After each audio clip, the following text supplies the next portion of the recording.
Good morning, students. Welcome back once again. First of all, I would like to say thanks. You all are regularly contacting and cooperating and even sharing your doubts. किसी को कोई भी problem है, बच्चे बात कर रहे हैं, शेयर कर रहे हैं, और it actually feels very good when we got connectivity that actually we are been sharing the videos and we are getting the reward and we are getting the doubts from the students. Here we can understand that yes, we are actually on the right path, and even trying this method and trying the classes through online, it's a very although was not as per we were expecting कि हमें डर भी लग रहा था because how far we will able to compatible or able to make you understand all the concepts, but yes, जब कोई नई चीज़ try करते हैं तो वो later on अच्छा लग रहा है that we people are doing and you people are understanding. और very soon just we can hope to God that very soon we will meet together in the school, because sitting long at the home is also getting tired and somehow feeling the bored also. क्योंकि change के लिए बाहर की दुनिया के changes के लिए हमें भी अपने आप को बाहर निकलना होता है. We have to change as per the change, और चेंज ना आए तो बड़ी बोरियत सी लाइफ हो जाती है. सो अभी तक बच्चे भी आप स्टडीड अबाउट दी प्लानिंग का हम लोगों ने मीनिंग पढ़ लिया है. Thinking before and we have studied about the features, we have studied about the nature, then we have studied about its significance, importance, and then we studied about yesterday the limitations. And limitations was as important as we have shared, because very few functions of the management are carrying their limitations, mainly are the optimism and causative side. So today we are going to understand, today we are going to learn the process of planning. Basically बेटा process क्या है? Process होता है किसी भी चीज़ को, देखो किसी भी चीज़ को काम करने में काम करने की जो विधि होती है कि शुरू हुआ है तो वो कहीं ख़त्म होगा, तो उसके इन बिटवीन में जो नंबर ऑफ स्टेप्स होते हैं जो हम फॉलो करते हैं, जो कंप्लीशन के लिए स्टार्टिंग से लेकर एंड तक के लिए, that is basically called as process. तो process is nothing but a sequence of steps to be followed to complete a particular task और to complete a particular activity. तो these 5 functions, हर function का we deeply going to study the process. अब हम study करेंगे planning का process क्या है. प्लानिंग के प्रोसेस में we have 7 points in line and setting up of objectives, then we have developing premises, then we have identifying alternative courses of action, evaluating alternative courses, selecting an alternative, implementing the plan and follow up the action. First chapter में हमने थोड़ा सा इसका brief पढ़ लिया था, but now we'll gonna understand that what actually today we will be covering the 3 points. First 3 points, setting up of objectives, developing premises and alternative courses of action. Now you must have to hear much, because writing part I have written reduced so that you could able to understand, you could able to hear the much from our side. So first is objective. Objectives क्या होते हैं बेटा? We have studied many times कि objectives are those end points. एक ऐसा गोल, एक ऐसा target, एक ऐसा पॉइंट, वो एंड पॉइंट जहाँ तक हम पहुँचना चाहते हैं, जहाँ तक कंपनी ने अपने गोल्स, अपने टारगेट्स को सेट किया होता है, and along with that all the activities of the organization, सारी की सारी एक्टिविटीज को एक डायरेक्शन दे दी जाती है उस तरफ, that is basically called as objectives. So we have studied the meaning of objective twicely, thricely, many times, even though since from beginning, from the first chapter, that objectives are the those endpoints for the attainment is basically achievement, for the attainment of which, जिसकी achievement के लिए we do all the activities are directed towards that. So that is basically an objective. अब point है setting up of objective, कि हमें objectives को set करना होता है. This is the first step in the process of planning.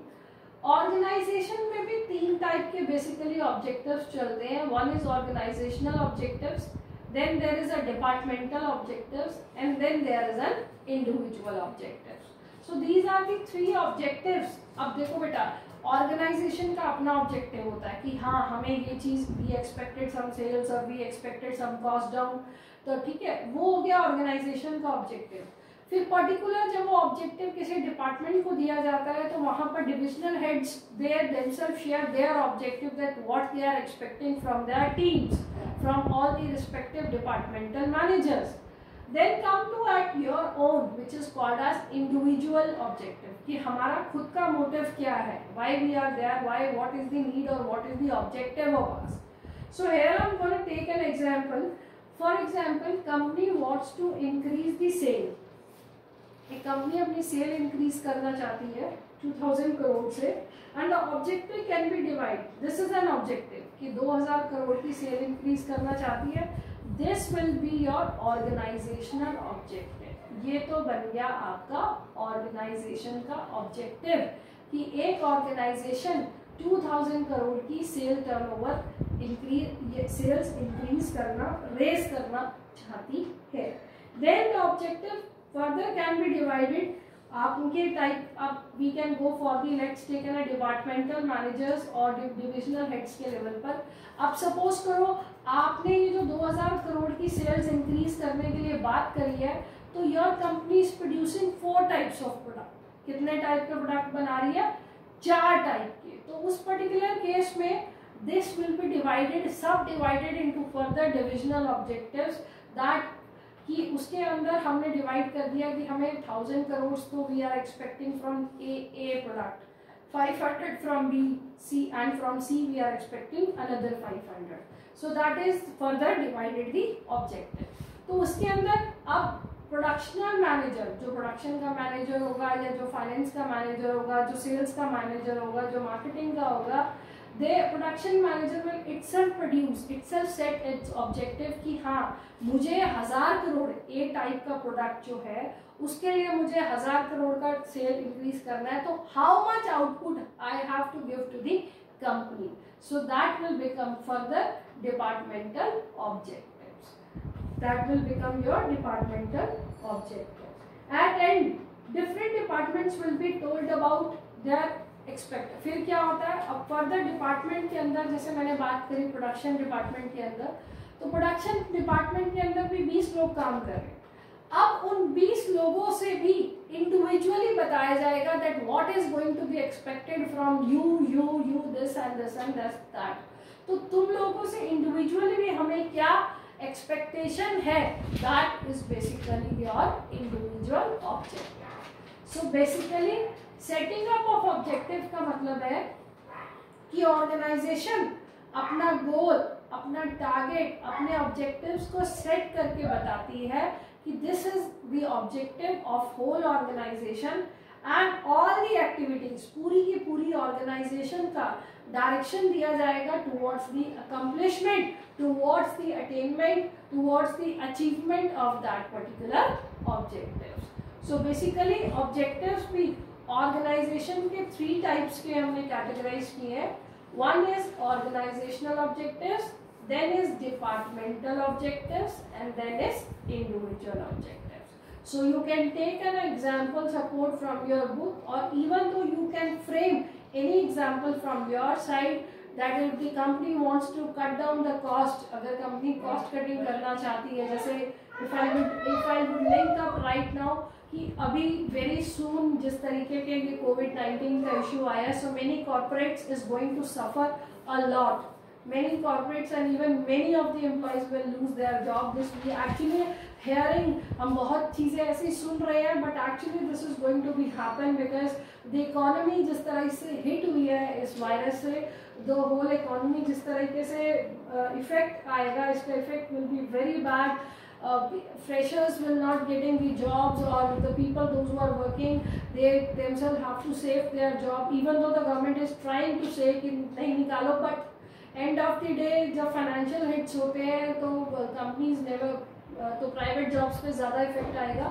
So cut down का भी, अगर हम कॉस्ट कटिंग का भी एक ऑब्जेक्टिव की बात कर रहे हैं तो हम कहेंगे कि ऑर्गेनाइजेशनल ने ऑब्जेक्टिव सेट कर दिया कि हमें 500 मतलब 50 एम्प्लॉइज हमें निकालने हैं, then they will be further departmental का ऑब्जेक्टिव होगा कि वो फाइनेंस प्रोडक्शन मैनेजर को बता दिया जाएगा, फाइनेंस वाले को बता दिया जाएगा that you would come out with your team कि तुम किसको तुम्हारे ऑब्जेक्टिव्स क्या है, तुम्हारी टीम में कौन कितना इफेक्टिव है और कौन इनइफेक्टिव है, तो you will work out. Then further individual objectives जो होंगे that will be further discussed कि इस पर्टिकुलर बंदे से हमें ये एक्सपेक्टेशन आगे है या नहीं है। सो that is basically the objective, की setting up of the objectives. Next point coming up beta, that is called as developing premises. ये मैंने premises के साथ एक word लिखा assumptions, एक word मैंने लिखा assumptions, premises।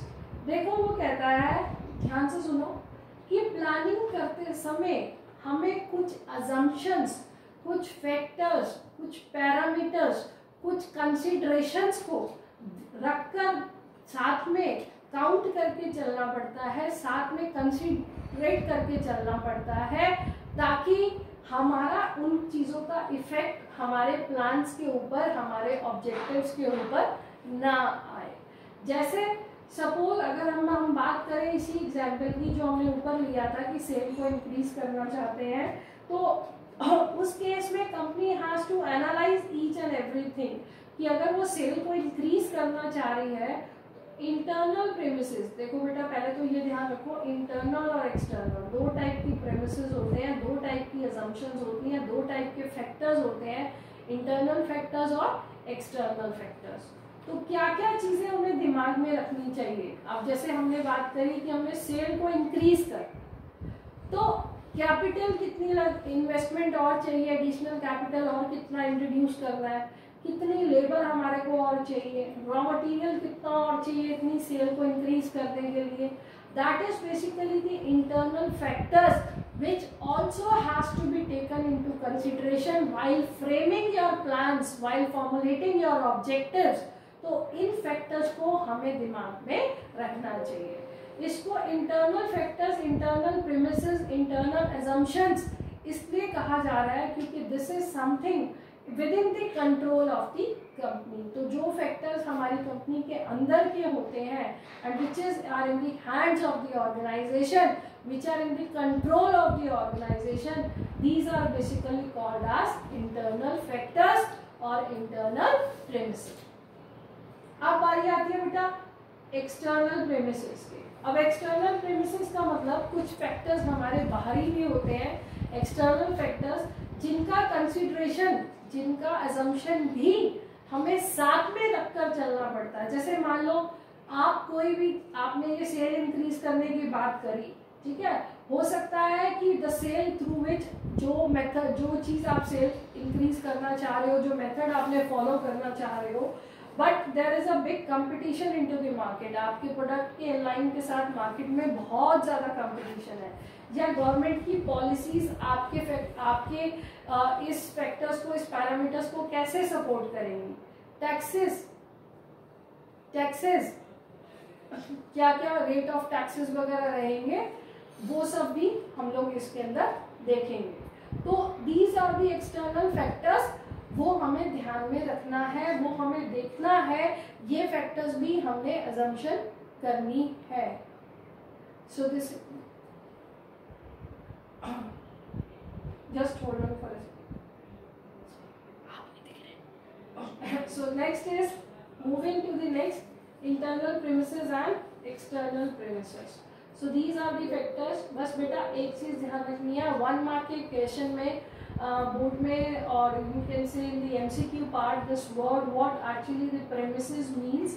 Premises are basically, premises are nothing but a certain assumptions, certain considerations, certain bases which we have to take into consideration while framing the plans। कि आपको अपने plans को बनाते समय, आपको अपने objectives को set करते समय ये ध्यान में रखना है कि आपको कुछ important assumptions with respect to your internal and with respect to your external वो साथ में आप लोग ध्यान में रखें. सो these are the planning. The rate of planning is direct proportion to the rate of success of forecasting. So somehow it is always been said कि direct जो success planning की जो success होती है that is directly proportion to the rate of the forecasting. जितना बढ़िया आपने forecast किया होगा, जितना बढ़िया आपने anticipation करी होगी, उतनी ही बढ़िया आपने your planning will always become a success. So this is your second point, which is called as developing premises. Now we shall be moving to the third point. Today we will be covering only 3 points in this lecture because as it has been written quite long, so into your books also, and you would have to complete understanding of this. That is alternative courses of action. Alternative courses of action. Identify क्या होता है बेटा? पहचानना. मैंने यहाँ पे छोटा सा पॉइंट इसके लिए लिखा है, that is the number of ways. किसी भी काम को करने के लिए we have number of ways available with us. So here we have to identify the alternative courses of action. कि अगर हमने कोई ऑब्जेक्टिव सेट किया है एंड पर्टिकुलर ऑब्जेक्टिव के लिए number of alternatives are available to achieve that objective, so we will be identify, we will be carry out, we will be take out that alternative courses of action. ऐसे cases में हम लोग वो सारे number of veg को find out करेंगे जिससे हम पर्टिकुलर अपने ऑब्जेक्टिव को अचीव कर सकते हैं. एंड ऑलवेज इट हैपन्स कि जब हम ऑर्गेनाइजेशन में ऑब्जेक्टिव्स की बात करते हैं तो ऑब्जेक्टिव सेट करने के बाद there is always a number of ways. बहुत सारे इनोवेटिव वेज होते हैं, बहुत सारे तरीके होते हैं. Even though your real thinking, your creative thinking comes out कि जब हम नंबर ऑफ वेज भी फाइंड आउट कि हाँ इस चीज़ को हम ऐसे भी कर सकते हैं या इस चीज़ को हम ऐसे भी कर सकते हैं. So let's take an example again. ठीक है, जैसे हमने अभी बात करी कि हमने ये sales, again I am taking the example of this so that you could relate in all the 3 points. कि हमने कहा कि we have to increase our sale. हमें अगर अपनी सेल्स को इंक्रीज करना है तो उस केसेस में we have number of alternatives available. Alternate, now we will add something in this example so that it could be somehow treated as new one. So अगर जब suppose करो कि मुझे और organisation has the objective of expanding कि मैंने अपने business को एक्सपैंड करना है, बढ़ाना है. ठीक है, और बढ़ाने के लिए it can be taken the number of veg. तो मेरे पास बहुत सारे वेज हैं. ठीक है, मेरी कंपनी जो टीवी मैन्युफैक्चरिंग कंपनी है और मुझे अपने बिजनेस को एक्सपैंड करना है, तो in that particular case what number of alternatives available with me. क्या हो सकता है बताओ. Number is producing the particular size of TV sets कि मैं बहुत बड़े साइज के टीवी सेट या कुछ नए टीवी सेट्स के डिफरेंट साइजेस बनाए, या फिर किसी नई लाइन ऑफ प्रोडक्शन के अंदर ऐड करूं, डाइवर्सिफाई करूं अपने बिजनेस को कि टीवी के साथ साथ now I will be going into some another manufacturing product in line, जिसको हम डाइवर्सिफिकेशन कहते हैं. Thirdly I can do by entering कि मैं किसी बिजनेस, बड़ी बिजनेस जाइंट के साथ कोलैबोरेट करके अपने बिजनेस को एक्सपैंड करूं.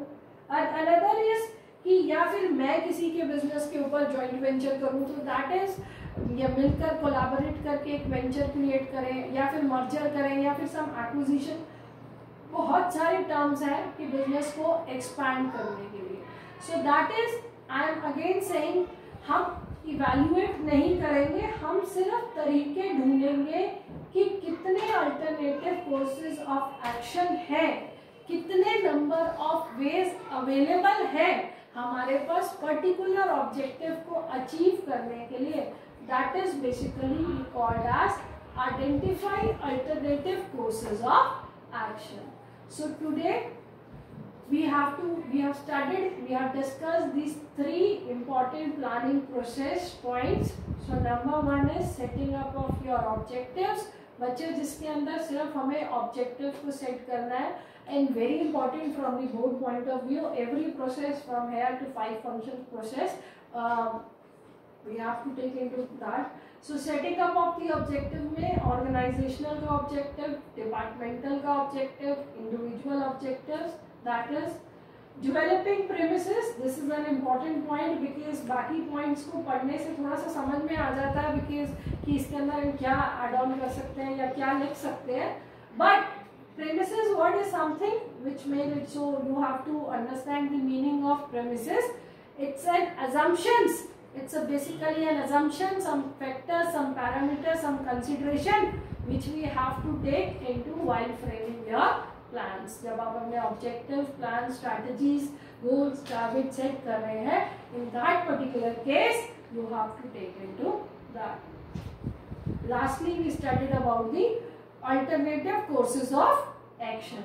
Alternative means कि एक पर्टिकुलर काम को करने के एक पर्टिकुलर जैसा आपने ऑब्जेक्टिव सेट कर लिया है तो उसको करने के लिए we have number of ways available जिसको हम करके आगे find out the number of ways और फिर will study in the next step that how we will going to study will deeply analyse each and every alternative. So बच्चे, this is the process, and since beginning I again request you to have command on the process because and this is again I have written I have made this diagram here only just for this purpose that this is again comes under the category of necessary diagram. So you need to have this simple. You can also give the process diagrams by the other way of some charts, but again process of planning comes under the necessary diagram category and you have to make its diagram if it appears in the board exams. So today we have studied about these three. In the next lecture we will be going to study about the next remaining points. So till here, if anybody faces any problem, I again request you, please come up with your doubts. We know that you have to manage all your subjects, but again this is class 12 and you need to focus. We cannot waste a single day. So read it out, come up with your doubts and call me or even send me any message so that you could able to clear your doubts. Thank you.